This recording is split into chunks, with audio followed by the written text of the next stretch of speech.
여러분 안녕하십니까? 원투펀치 주크박스 송영주 위원과 함께하는 송펠레의 승부 예측 시간이 돌아왔다고 제가 말씀드려도 괜찮죠? 네, 괜찮습니다. 네. 확실하게 맞추도록 하겠습니다. 아 그렇습니까? 네. 지난번에 나오셨을 때 네. 그때 3경기를 했잖아요. 네. 무려 3분의 2까지는 해보겠다고 얘기하셨거든요. 그냥 제가 괜히 쪼았나 하는 생각이 들더라고요. 네, 뜻대로 안 되죠. 쫀다고 바뀌지 않아요. 나의 펠레력은 내추럴 본이야. 태어날 때부터 있었다는 거야. 아, 내추럴 본 펠레. 네, 그렇습니다. 오늘의 프리뷰는 정말 또 대한민국에서 가장 관심을 가질 법한 경기 토트넘 대 뉴캐슬인데 지금 토트넘 허스퍼 뉴캐슬 유나이티드 그런데 저거는 저 챔스권 유로파권 얘기는 그렇게 큰 의미는 없는 것 같아요. 네. 지금 한 등, 두 등 차이가 그렇게 큰 의미겠어요. 그래서 어쨌든 분류상으로 보면 토트넘은 그래도 챔스권 쪽이라 할 수 있고 뉴캐슬은 유로파권 쪽이라 할 수 있는데 별반 그렇게 큰 의미 없다는 거는 동의하시죠? 그렇습니다. 네. 프리미어리그 순위에 따라서 지금 챔스권, 유로파권으로 나눠놓은 것 같아요. 네네네. 자, 그리고 프리미어리그 리그에 국한시켰을 때 최근 두 팀의 5경기 결과인데 여기서는 그냥 일견 뉴캐슬이 한결 낫다라는 것을 느낄 수 있습니다. 토트넘은 최근 이제 여러 선수들의 공백이 불운하게도 발생하면서 지금 패 하다가 이제 최근에 와서야 이제 무가 하나 딱 떴고 뉴캐슬은 3승이 있어요. 물론 저 가운데 본머스전 패배가 좀 좋은 것은 아니었지만 어찌됐건 토트넘에 비해서는 뉴캐슬이 승이 많은데 그런데 뉴캐슬도 토트넘과 더불어서 공백하면은 요즘 이 양대 산맥 아닙니까? 네, 양팀 모두 부상 선수가 너무 많다 보니까 네. 제 힘을 발휘하기가 좀 어렵고요. 토트넘 입장에서는 크리스탈 팰리스전에서 2대1로 승리한 다음에 3연패를 당했잖아요. 네. 하지만은 지난 경기에서 맨시티를 상대로 손흥민 선수가 엄청난 활약을 펼치면서 무승부를 거뒀단 말이에요. 네. 그리고 주중에 웨스트햄과 경기를 펼칩니다. 웨스트햄전에서 어느 정도의 경기력을 보여줄지는 지켜봐야 되겠지만 분명히 3연패 이후에 무승부를 거두면서 분위기를 좀 반전시켰다 이렇게 봐야 되겠고요. 뉴캐슬은 지금 승패는 나오지 않고 있지만은 챔피언스리그 경기들이 곳곳에 있어요. 그렇죠. 그러다 보니까 뉴캐슬이 체력 안배하기가 쉽지 않은데 말씀드렸다시피 부상 선수가 너무 많습니다. 그렇기 때문에 뉴캐슬이 지금 리그에서는 끈끈한 경기력을 바탕으로 해서 결과를 가져가고 있는데 그 결과를 가져가는 모습이 토트넘 원정에서도 이어질지 이것이 관건입니다. 지금 언뜻 들어보니까 송영주 해설위원의 약간 뉘앙스가 느껴지기를 나중에 왠지 토트넘 우세라고 하실 것 같아. 내가 빌드업을 너무 빨리 시작했네.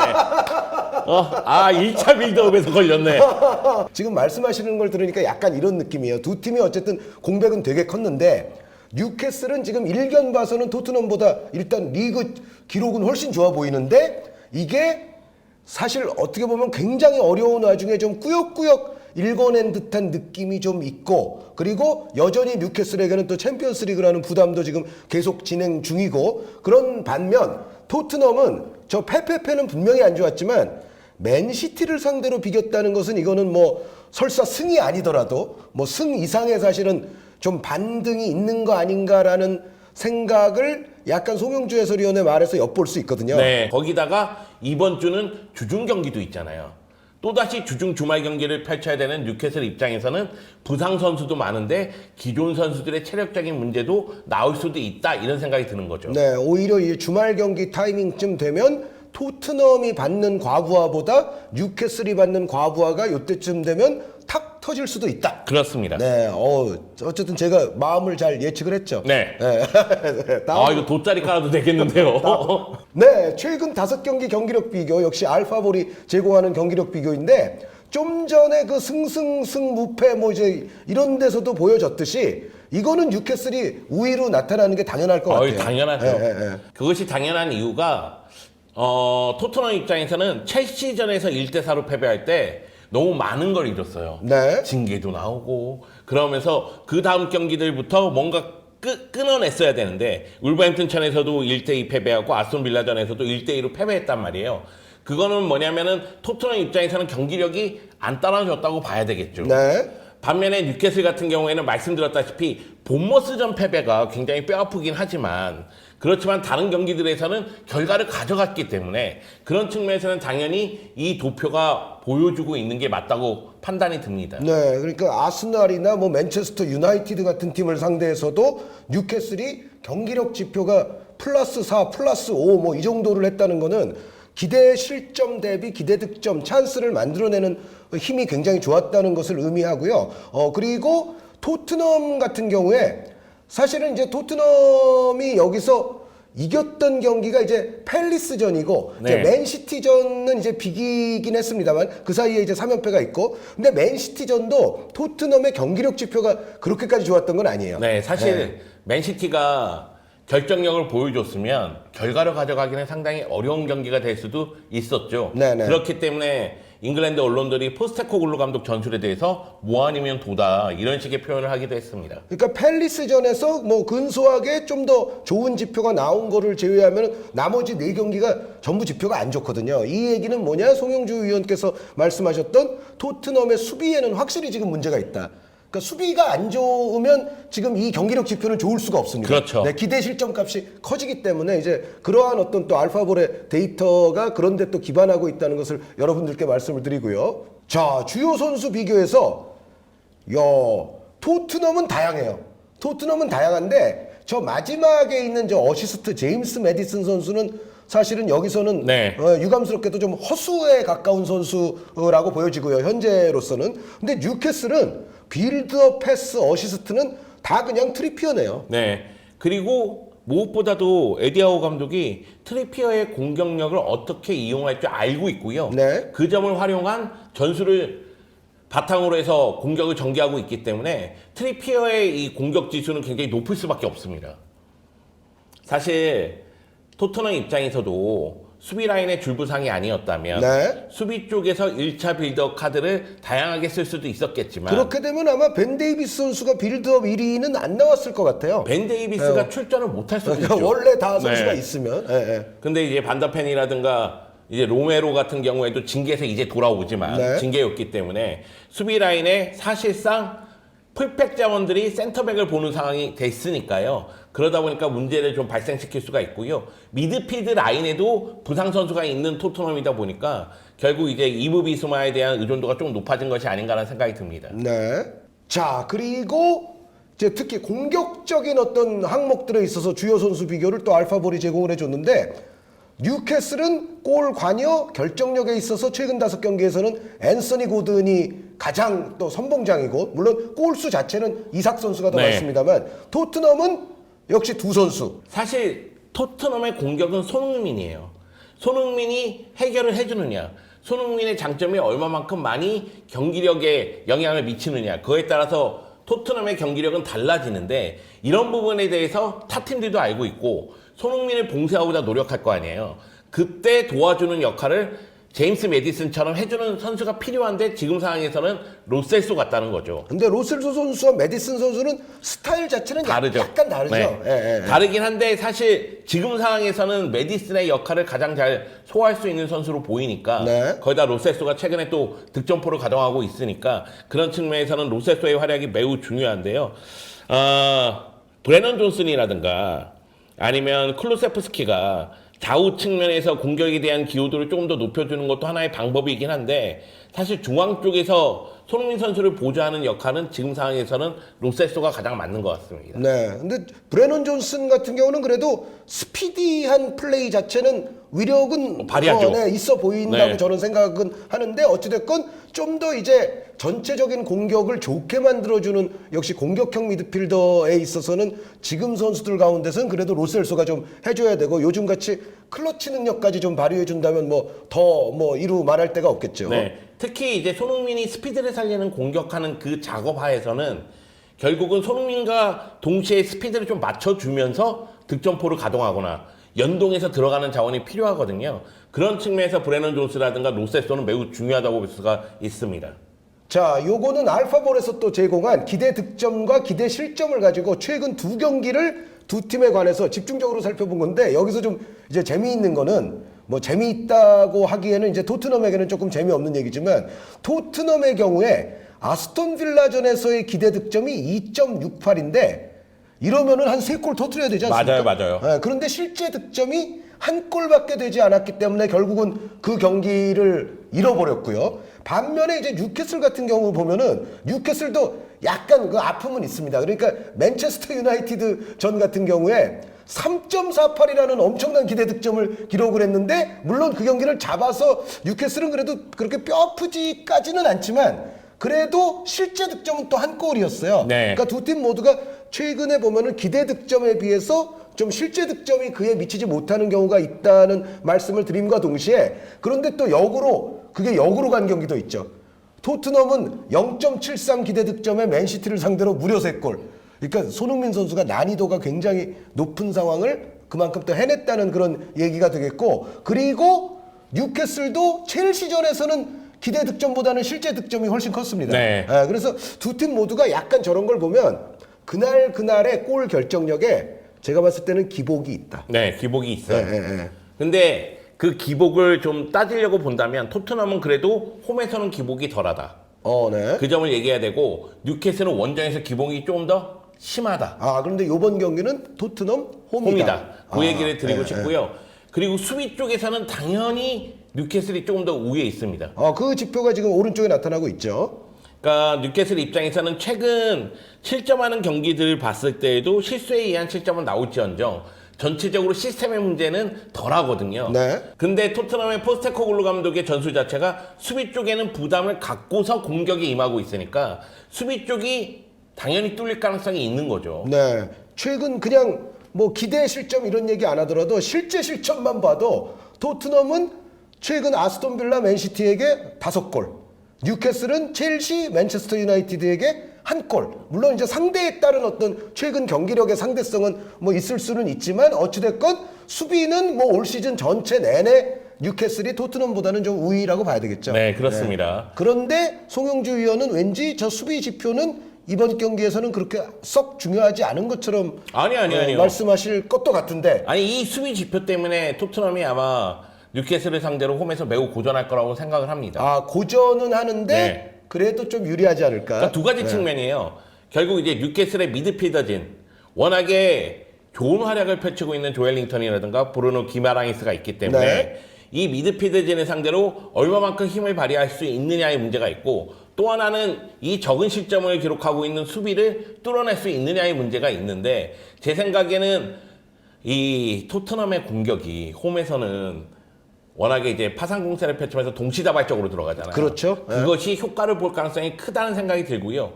이 경기의 관건은 제가 생각할 때는 토트넘이 어차피 수비 라인을 위로 올려서 많은 숫자가 공격에 가담하기 때문에 그 지점부터 볼을 빼앗기면 전진 압박이 돼야 되거든요. 네. 그래야지만 다시 전환해서 공격을 전개할 수가 있기 때문에 거기서 어떻게 볼을 뺏어내느냐, 볼을 간수하느냐 그 문제가 가장 커요. 그러니까 뉴캐슬 같은 경우에는 뭐 트리피어가 위로 올라간다면 수비수 3명에 그 위에 있는 미드필더 2명 정도 그러면서 5명이 빌드업을 전개하거나 아니면 트리피어도 강팀을 상대할 때는 밑에서 같이 빌드업에 관여를 하는데 그런 모습을 전개하면서 상대를 좀 끌어내는 다음에 바로 뒷공간으로 찔러 들어가는데 매우 능하거든요. 네. 그렇기 때문에 뉴캐슬 진영에서 토트넘이 얼마만큼 압박의 효과를 볼 수 있느냐에 따라서 이 경기의 결과가 달라질 거라고 생각을 하는데 그게 한번 잘못 풀리면은 뉴캐슬한테도 충분히 찬스가 있지 않습니까? 그럼요. 고든, 알미론, 이삭 뭐 다 역습을 할 수 있잖아요. 네. 그렇기 때문에 전방 쪽에서 볼을 컨트롤하는 게 가장 중요하다고 말씀을 드린 거고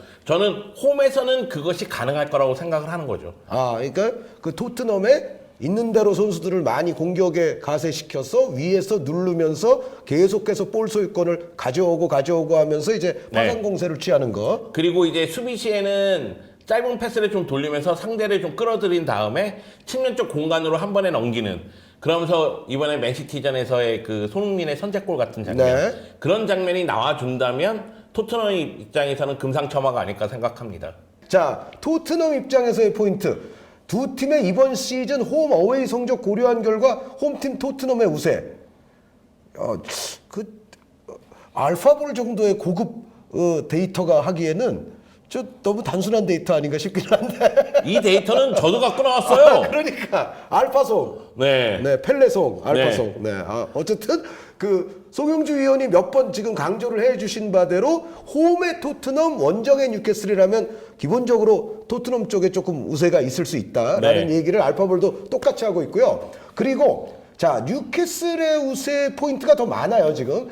비슷한 상대를 상대했을 때 성적을 고려하면 뉴캐슬이 우세하다. 요거는, 그러니까 아까 뭐 챔스권, 유로파권 이 얘기도 했지만 뭔가 순위나 어떤 팀의 체급이 좀 유사한 상대들을 상대했을 때 올 시즌 토트넘보다는 뉴캐슬이 보다 나은 결과를 이끌어냈다. 그러니까 아까도 나타난 그거잖아요. 그러니까 뉴캐슬이 첼시나 맨유를 상대로 결과를 이끌어내잖아요. 그러니까 그런 거를 아마 고려해서 토트넘에게도 뉴캐슬이 좀 더 나을 수 있지 않냐 그런 얘기일 걸로 보이고. 근데 올 시즌에 토트넘은 3패고 뉴캐슬은 4패예요. 네. 그리고 뉴캐슬이 시즌 초반에 3연패 당할 때는 이 팀에 대해서는 좀 패배를 당할 만하다. 그런 상대를 만났어요. 맨시티, 리버풀, 브라이튼을 만났거든요. 네. 근데 최근에 본머스전 패배가 있잖아요. 네네. 반면에 토트넘 같은 경우에는 울버햄튼전 패배가 뼈아프긴 하지만 첼시하고 아스톤 빌라를 상대로는 또 그럴 수도 있겠다는 생각이 들거든요. 근데 알파볼은 그렇게 보는 것 같아요. 그러니까 첼시나 아스톤 빌라를 상대로 토트넘이 진 게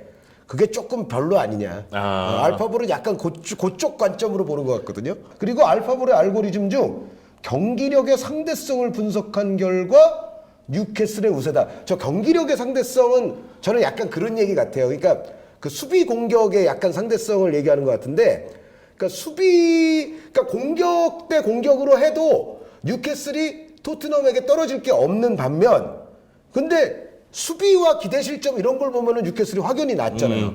그러니까 저거는 상대적으로 토트넘이 뉴캐슬한테 좀 안 되지 않을까라는 약간 알파볼은 지금 그쪽으로 몰아가는 네. 것 같거든요. 어떻게 생각하세요? 저는 동의를 하긴 합니다. 네, 그래서 네, 얘기하지 않았습니까? 수비 수치를 얘기하면은 뉴캐슬이 훨씬 더 우위에 있는 건 맞다. 네. 그리고 최근 경기력을 놓고 얘기했을 때에도 뉴캐슬이 조금 더 우위에 있다고 봐야 된다. 네. 하지만은 이제 경기 자체의 흐름이라든가 이런 걸 봤을 때는 맨시티전 무승부를 너무 높게 평가하기 때문에 이런 결론을 냈는지 모르겠지만 토트넘의 흐름만 바꾸면은 충분히 치고 올라갈 수가 있고 홈에서 강세가 있기 때문에 여기다가 저는 이번에는 뉴캐슬 수비를 상대로 충분히 골을 넣을 거라고 생각하고 있기 때문에 그렇기 때문에 토트넘 승리를 예상한 거고, 또 알파볼이 만약의 경우 경기 스타일상 토트넘은 밀고 올라와서 공격을 전개할 때 결국 볼을 빼앗기고 뒷공간을 내주는 스타일이라고 생각을 하고, 네, 거기서 뉴캐슬이 딸깍. 네. 근데 뉴캐슬은 라인을 내렸을 때 워낙에 수비가 단단한데 예. 그 가운데서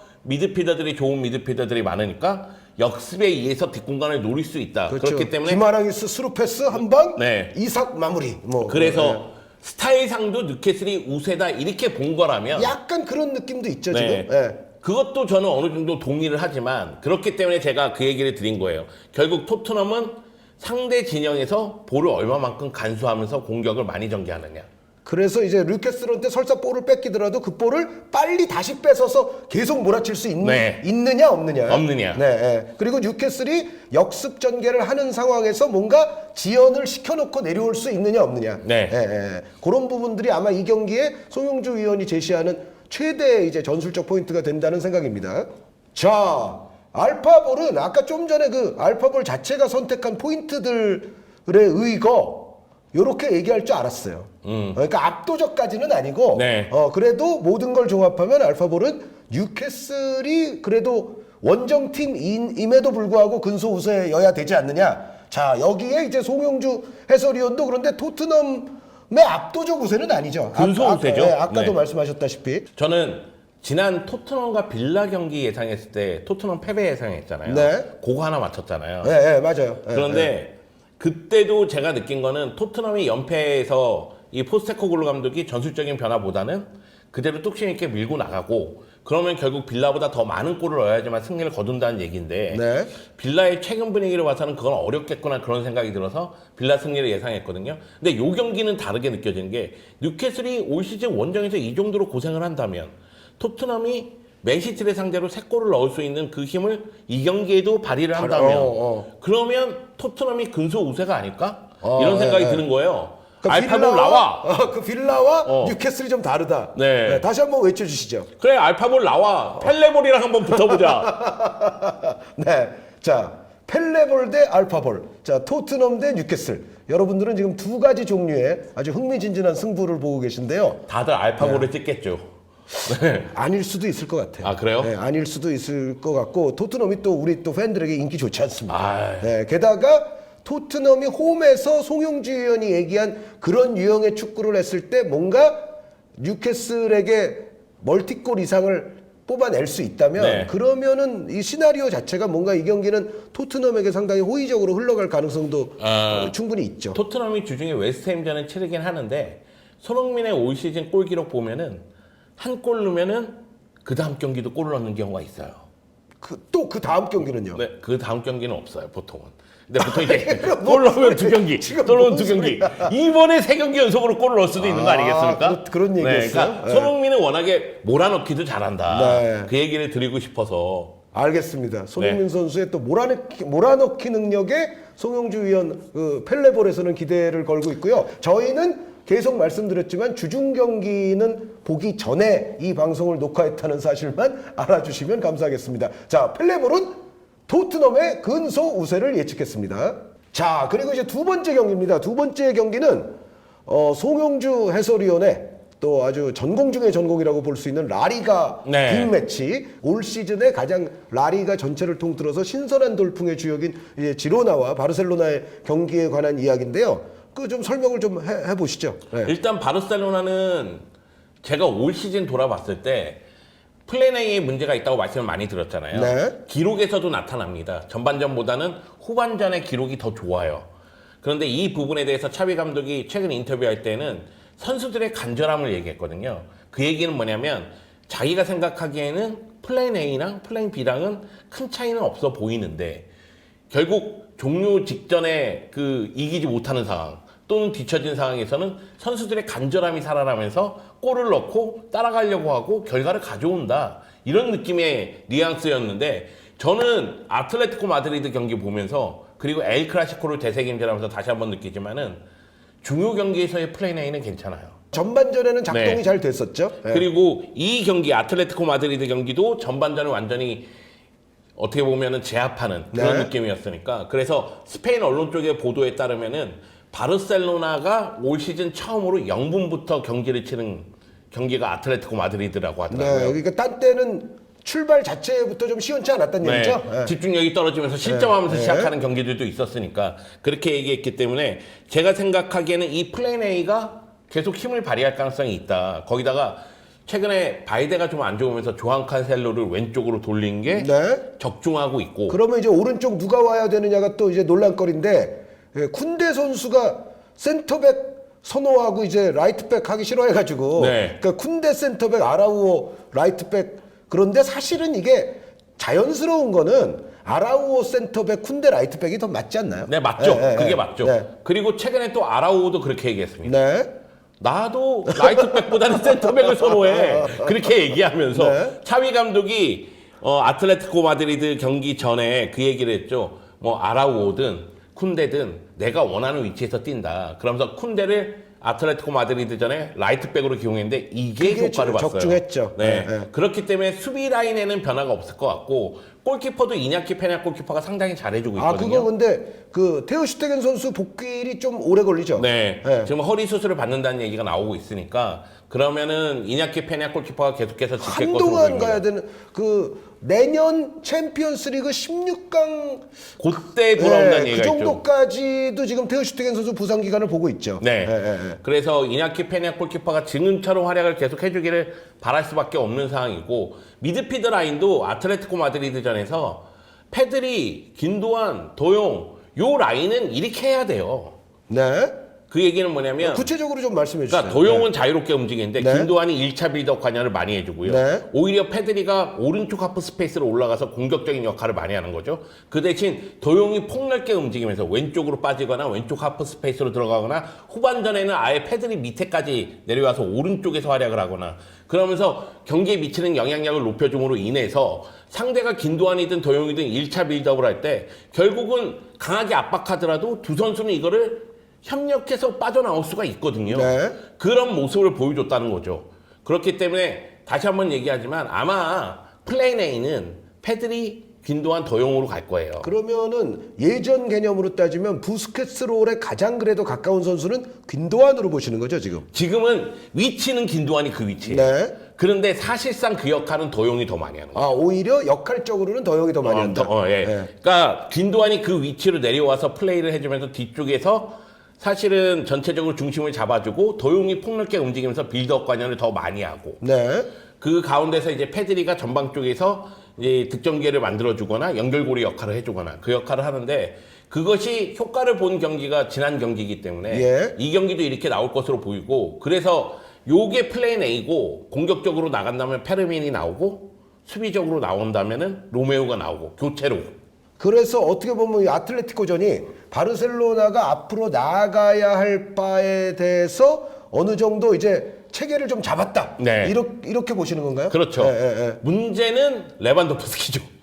네. 근데 레반도프스키 선수는 뭐 나이가 많더라도 제가 봤을 때는 그래도 시즌 내내 저는 못할 것 같지는 않거든요. 네. 예. 그러니까 조앙 펠리스가 최근 공식 2경기 연속골이에요. 예. 그러니까 중요한 순간에 조앙 펠리스가 터져줬어요. 근데 조앙 펠리스가 시즌 내내 많은 골을 넣는 유형이라고 생각하진 않습니다. 그러면 결국은 레반도프스키가 해결사 역할을 해야 되는데 레반도프스키가 최근 슈팅 모습을 보면 예전에 비해서 유효 슈팅이 많이 줄었어요. 네. 그렇기 때문에 레반도프스키가 해결사 면모를 보여줄 수 있느냐 없느냐가 매우 중요한데 현재 리그에서 7골이거든요. 지난 시즌과 비교했을 때는 현저히 낮은 수치입니다. 그렇죠. 그렇기 때문에 레반도프스키가 전방 쪽에서 얼마만큼 해줄 수 있느냐가 매우 중요하죠. 네. 자, 그러면은 이제 조금 더 이제 디테일하게 들어가서 이 지로나와의 요 승부는 어떻게 됩니까? 저는 이 경기는 거의 백중세라고 봐요. 지로나도 제가 생각하기에는 바르셀로나를 상대로 미드필드하고 공격 쪽에서는 충분히 부딪힌다고 생각해요. 네. 물론 양야 에레라가 부상을 당한 건 뼈 아픕니다. 그래서 파블로 토레가 나올지 누가 나올지는 좀 봐야 되겠는데 그럼에도 불구하고 뭐 공격 쪽의 도우비크라든가 치간코프, 사비우 같은 경우에는 확실히 카드가 되거든요. 네. 그리고 다비드 로페스 선수가 그 발렌시아전에서 조금 부진하긴 했는데 그래도 돌아왔어요, 최근에. 네. 그래서 제가 생각하기에는 전방 쪽에서 플레인 A인 도우비크가 나오고 만약의 경우 골이 안 터지면은 이제 공중볼을 많이 쓰기 위해서 스투아니를 투입하는 방법으로 가고 네. 그 대신 좌우에 있는 사비오하고 치간코프의 개인 드리블 돌파를 최대한 이용할 거라고 생각을 합니다. 네. 그래서 바르셀로나의 측면을 파괴하고자 노력할 거라고 저는 생각을 하거든요. 문제는 저는 지로나의 수비라고 생각해요. 지로나가 지금 라리가에서 최다 득점이긴 한데 실점은 적지 않아요. 그러니까 지로나의 이 수비 라인이 스피드가 뛰어나다고 보기는 저는 어렵다고 생각하거든요. 네. 다비드 로페스 선수, 뭐 블린트 선수, 네, 에릭 가르시아 선수. 네, 이런 선수들이 위치하고 있는데 결국은 전체적으로 미드필더에서 수싸움을 벌이면서 라인을 올려서 부딪히다가 뒷공간이 뚫릴 가능성이 있다는 거죠. 그런 측면에서 봤을 때는 최근 폼이 좋은 조앙 펠리스라든가 아니면 뭐 하피냐 같은 선수에게 당할 가능성이 있다는 거로 저는 생각을 하거든요. 하피냐 선수가 지로나의 수비를 확실히 파괴할 수 있을 정도로 그 정도는 아닌데. 그 정도의 스피드가 하피냐 선수에겐 있나요? 저는 가끔씩 놀랄 때가 있어요. 하피냐에 대해서. 저도 가끔씩 네. 놀랄 때는 있어요. 얘가 왜 볼터치를 저렇게 하지? 아니, 얘가 브라질 출신이 맞나? 막 출생이 의심스러워, 가끔씩. 아니 근데 그 요즘은 저는 브라질 비브라질 그런 게 별로 없는 것 같아요. 아, 그래요? 네, 그러니까 송영주 위원이 저보다 6살 알죠? 네네네. 그러니까 송영주 위원도 이제 70년대생이시니까 우리 옛날에는 그런 얘기가 통했죠. 아 정말 브라질스럽다. 야 그래 진정한 브라질이야만. 근데 요즘은 사실 뭐 브라질리언이 다 뭐 그 브라질스러운 게 있지 않은 경우도 많이 보거든요. 굉장히. 예. 아니, 근데 저는 이 얘기는 드리고 싶어요. 그러니까 조앙 펠리스가 최근 잘했죠. 2경기 연속골인데. 근데 제가 조앙 펠리스를 보면서 느끼는 건 생각을 많이 해야 된다. 사람은 생각하는 동물이다. 근데 그런 습관을 갑자기 고칠 수 있습니까? 그건 좀 어렵겠지만 계속 경기를 많이 보면서 축구를 보면서 아 이럴 때 패스를 하는구나. 네. 이럴 때 드리블을 하는구나. 네. 이럴 때 슈팅을 하는구나. 이런 걸 생각해야 되고 하피냐는 기본기를 다져야 돼요. 내가 생각할 때는 뒷공간으로 들어가서 거의 1대1 찬스인데 볼터치가 이상해서 날려먹은 게 너무 많거든요. 아니 그러면은 그러니까 아까 지로나의 수비 라인은 스피드가 약점으로 돼도 된다. 그럼 바르셀로나가 그것을 공략할 수 있다. 네. 아니, 그게 공략할 수 있다는 거예요, 없다는 거예요? 저는 공략할 수 있다고 생각을 해요. 특히 이런 얘기하면 바르셀로나 팬들이 되게 싫어하겠지만 후반전에 라민 야말하고 페란 토레스가 나왔을 때 네. 그때도 뭔가 만들어질 수 있다고 생각해요. 네. 그렇기 때문에 이 지로나의 수비가 발목을 잡을 가능성이 있다. 요 얘기를 드리고 싶고 바르셀로나 입장에서 고민해야 되는 부분은 사비우가 안쪽으로 들어올 때 볼을 거의 빼앗기지 않아요. 네. 그럼 사비우의 앞쪽의 공간을 막으면서도 사비우가 왼쪽에서 중앙으로 들어오기 때문에 이 왼쪽 라인으로 들어가는 선수들 이 선수들을 어떻게 막을지에 대해서 고민을 해야 됩니다. 예. 근데 이것이 이루어지지 않으면 결국은 여기서 연계 플레이가 이루어지거나 그리고 나서 여기서 크로스가 올라가면서 공중볼 다툼을 시키거나 그런 장면이 많이 나올 수가 있거든요. 물론 치간코프 같은 경우에도 오른쪽에서 직선적으로 들어가는 움직임이 있겠지만은 사비우 선수의 움직임을 제대로 막지 못하면 바르셀로나 수비수들은 고전할 가능성이 크고 제가 이렇게 얘기하는 이유는 미드필더들도 수비 시에는 사비우의 움직임에 대해서 경계를 해야 된다. 네, 같이 막아줘야 된다. 네. 그 알레이시 가르시아는 안 막나요? 알렉스 가르시아 너무 잘하지 않습니까? 네. 그런데 1차적으로 압박할 때 제일 먼저 막아야 되는 선수는 알렉스 가르시아죠. 예. 왜냐하면 연결고리 역할을 하니까. 그렇기 때문에 1차적인 압박을 할 때에는 계속해서 알렉스 가르시아의 위치를 파악하고 압박해서 패스의 줄기 역할을 못하도록 막아줘야 되긴 하는데 이거는 뭐 똑같을 거예요. 지로나 입장에서도 네. 더용을 어떻게 막는지에 대해서 고민을 할 것 같고 그리고 뭐 긴도안이 들어오는 거에 대해서 어떻게 막아야 될지 고민할 것 같으니까 그래서 중원 전쟁은 좀 박빙으로 이루어지지 않을까 그런 생각이 있습니다. 네. 그런데 결국은 지금 말하시는 걸 가만히 들어보니까 양 팀의 수비가 상대 팀의 공격을 버티는 게 그래도 바르셀로나가 좀 나을 거다. 아, 네. 저는 그렇게 그런 봐요. 느낌이에요. 그러니까 네. 지로나는 왠지 바르셀로나 공격 자원들에게 뚫릴 것 같고 그 지로나의 공격 자원들도 무섭지만 현재 폼이 좋지만 여기는 그래도 좀 바르셀로나의 수비가 좀 덜 뚫릴 것 네. 같고 약간 그런 느낌이죠 지금. 저는 그 지난 아틀레티코 마드리드전이 매우 중요했다고 생각해요. 그러니까 선수들도 자신이 뛰고 싶어하는 포지션이 있고 감독이 요구하는 포지션이 있잖아요. 아라우오도 그렇고 쿤데도 그렇고 그럴 거 아니에요. 그런데 결국 아틀레티코 마드리드를 상대로 무실점을 기록했고 중요한 경기에서 승리를 거뒀기 때문에 아 내가 여기서 뛰는 게 맞구나 이거에 대한 설득을 경기를 통해서 좀 당하지 않았을까. 근데 이제 쿤데 선수가 언해피 뜨면 어떡하죠? 어디서 오늘 야 바르셀로나에서 뛰고 싶어하는 애들 많아. 진짜? 그럼요. 그래서 바르셀로나 승리를 예상하긴 하는데 아, 그 어느 정도 차이 승리예요? 간발의 차라고 생각해요. 네. 한 골 차라고 생각. 1대0 또는 2대1이라고 생각하거든요.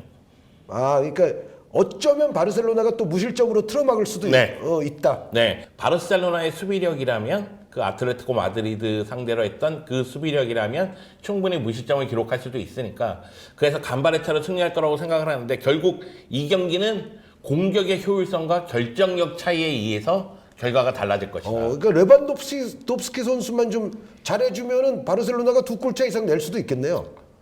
그러면 좋죠. 네. 좋아하겠죠. 네. 바르셀로나가. 예, 그리고 이 기회에 반등도 좀 하고 네네. 예, 레반도프스키 선수 어쨌든 송영주 위원은 자 토트넘 대 뉴캐슬 토트넘의 근소 우세 바르셀로나 대 지로나 바르셀로나가 한 골차 정도로는 이긴다.